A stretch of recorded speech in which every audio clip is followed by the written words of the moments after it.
Kita lanjutkan perbincangan pemirsa masih dengan juru bicara penanganan COVID-19, Pak Ahmad Yuryanto. Kita juga terus berusaha untuk menghubungi dua kepala daerah, yakni Wali Kota Tangerang dan juga Wali Kota Tangerang Selatan. Kita masih berusaha untuk menghubungi Bu Airin dan juga Pak Arief. Tapi saya mau ke Pak Yuri lagi. Pak Yuri, ini artinya ketika akhirnya dua kota di Banten, kemudian satu kabupaten ini berlaku PSBB, ini integrasinya kan semakin luas. Saya mau tanya mengenai peran gugus tugas di sini seperti apa agar nantinya integrasi ini semakin lancar gitu, Pak Yuri.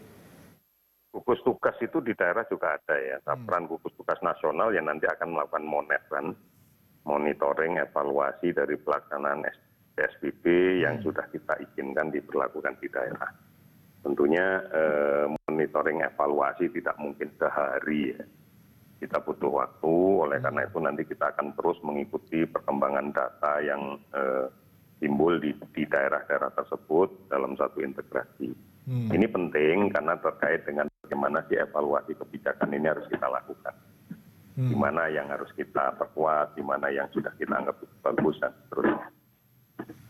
Oke, untuk yang tak kalah penting juga Pak Yuri, transportasi umum. Ini apakah akan dilakukan pembatasan lagi begitu untuk jalur-jalur yang terintegrasi ini, terutama kan Bogor, Tangerang, dan juga Bekasi, Pak Yuri? Tentunya para kepala daerah sudah memiliki koordinasi yang bagus untuk mengatur ini ya. Sekali lagi, teknis pelaksanaan di daerah tidak pada tataran kewenangan pusat untuk ikut mengatur. Karena ini sudah kita serahkan sepenuhnya kepada kepala daerah. Mereka mengajukan izin untuk pemberlakuan PSBB. Ya tentunya kita lihat kesiapannya kalau izin diberikan seperti apa. Termasuk dalam aspek transportasi dan sebagainya kan kita tanya. Kalau semuanya sudah oke ya kita setujui. Oke, Pak Yuri, ini kalau setidaknya udah clear ya, artinya pemerintah pusat juga sudah menyerahkan begitu dan pakem-pakem yang harus dipatuhi oleh tiap kepala daerah juga sudah jelas begitu ya, tinggal kita tunggu saja nanti bagaimana pola komunikasi yang dilakukan antar kepala daerah. Ini kalau kita bicara jangka ke depan lagi Pak Yuri, apakah pemerintah juga sudah melakukan pemetaan begitu provinsi atau wilayah mana saja yang kemungkinan besar ini atau sedang dalam list pengajuan PSBB? Kita selalu melakukan monitoring. Pusat itu selalu melakukan monitoring jam by jam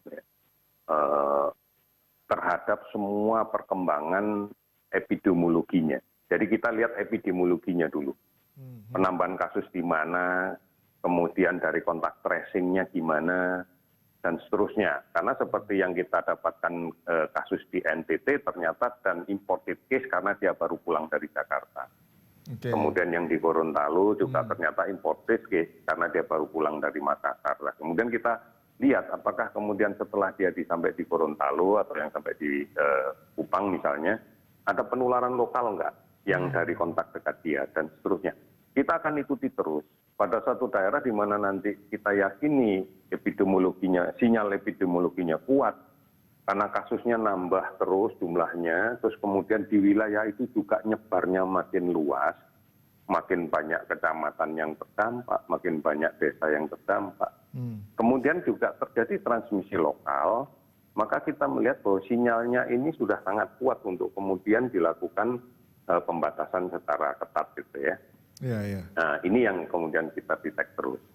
Sudah barang tentu apapun yang kita evaluasi kan selalu dikerjakan bersama daerah yang bersangkutan. Kita nggak akan sendirian menjudgment daerah. Oke.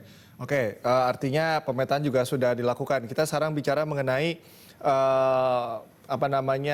upaya yang mungkin lebih begitu ya dalam berusaha upaya dalam proses penyembuhan ini juga sekarang beredar informasi Pak Yuri, saya mau konfirmasi ke Anda, sudah ada temukan bagaimana peluang untuk Indonesia sendiri misalnya membuat vaksin begitu. Sudah ada beberapa berita, saya mau konfirmasi ke Pak Yuri, apakah hal tersebut memang confirm benar Pak Yuri?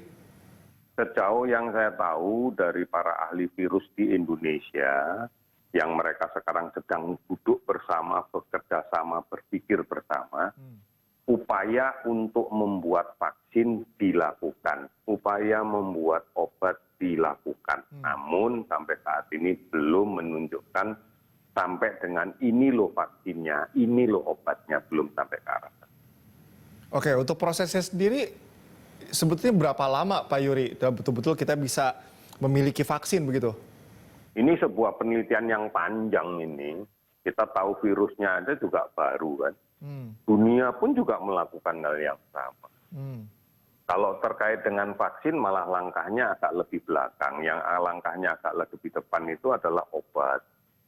Setahu saya sekarang WHO sedang mencoba untuk clinical trial 10 preparat obat yang dicoba di beberapa negara dan kemudian dikasih efektivitasnya. Karena kan standar obat itu harus global, harus seluruh dunia. Tidak bisa lokal gitu ya. Bahwa ini lokal di sini, ini lokal di sini, enggak. Harus global seluruh dunia. Oleh karena itu ini bukan suatu pekerjaan yang gampang, tapi juga bukan suatu pekerjaan yang sulit. Tapi semuanya butuh proses kan.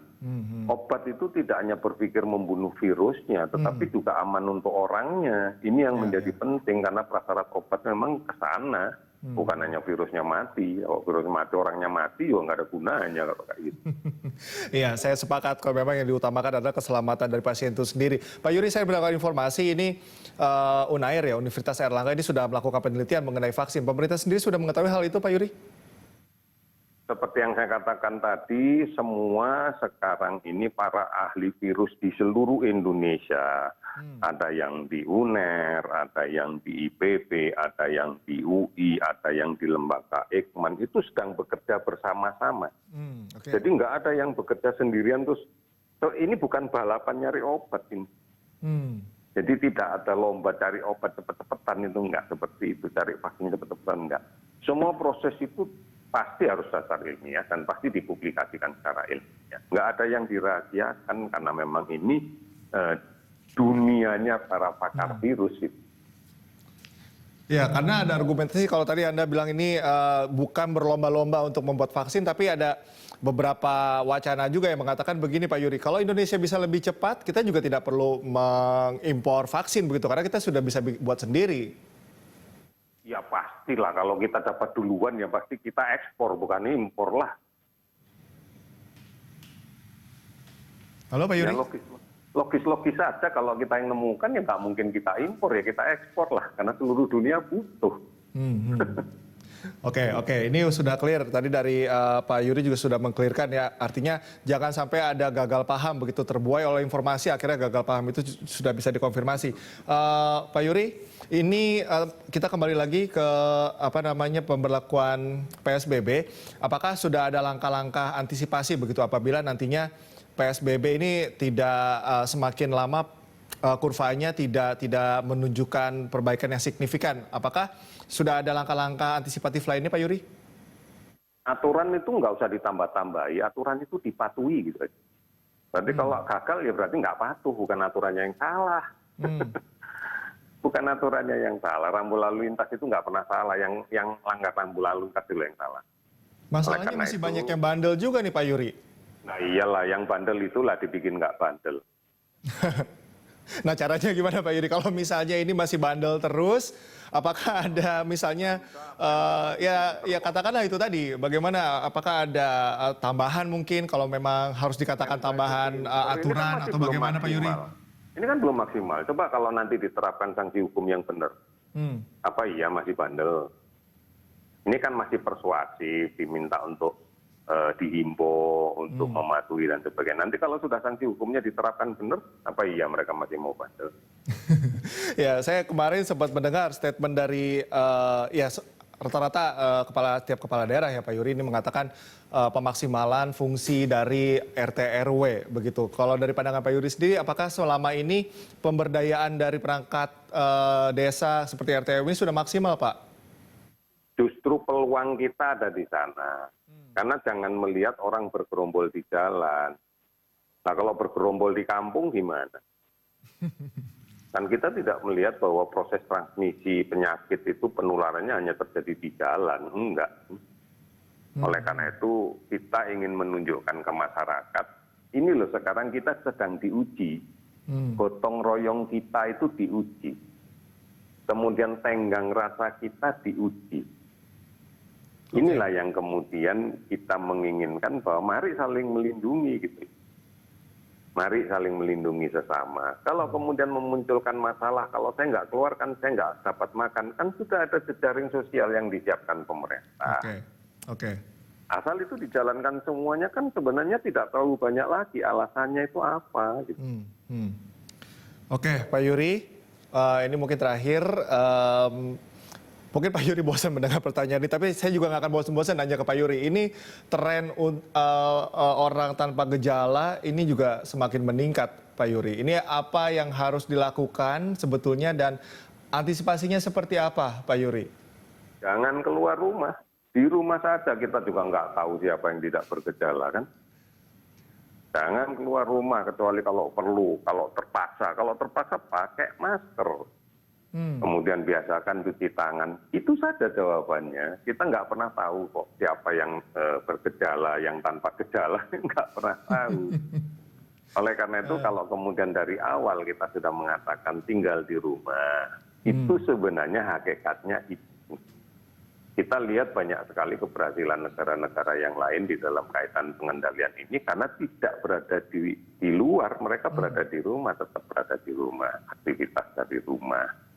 Dan konsekuensi di rumah itu juga sudah diantisipasi oleh pemerintah dalam kaitan dengan PSBB dan seterusnya dan seterusnya. Oleh karena itu kita tidak akan nambah-nambah aturan lagi. Patuhi adalah yang sudah ada, dan terlalu banyak aturan malah bingung nanti. Oke. Pak Yuri, ya clear. Kita sudah clear dari beberapa klaster perbincangan hari ini. Terima kasih ya Pak Yuri sudah meluangkan waktunya bersama kami.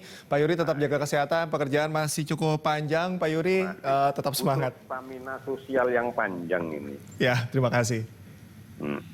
Pemirsa demikian Morning Talks kali ini. Jangan kemana-mana. Good Morning Jakarta akan segera kembali usai jeda.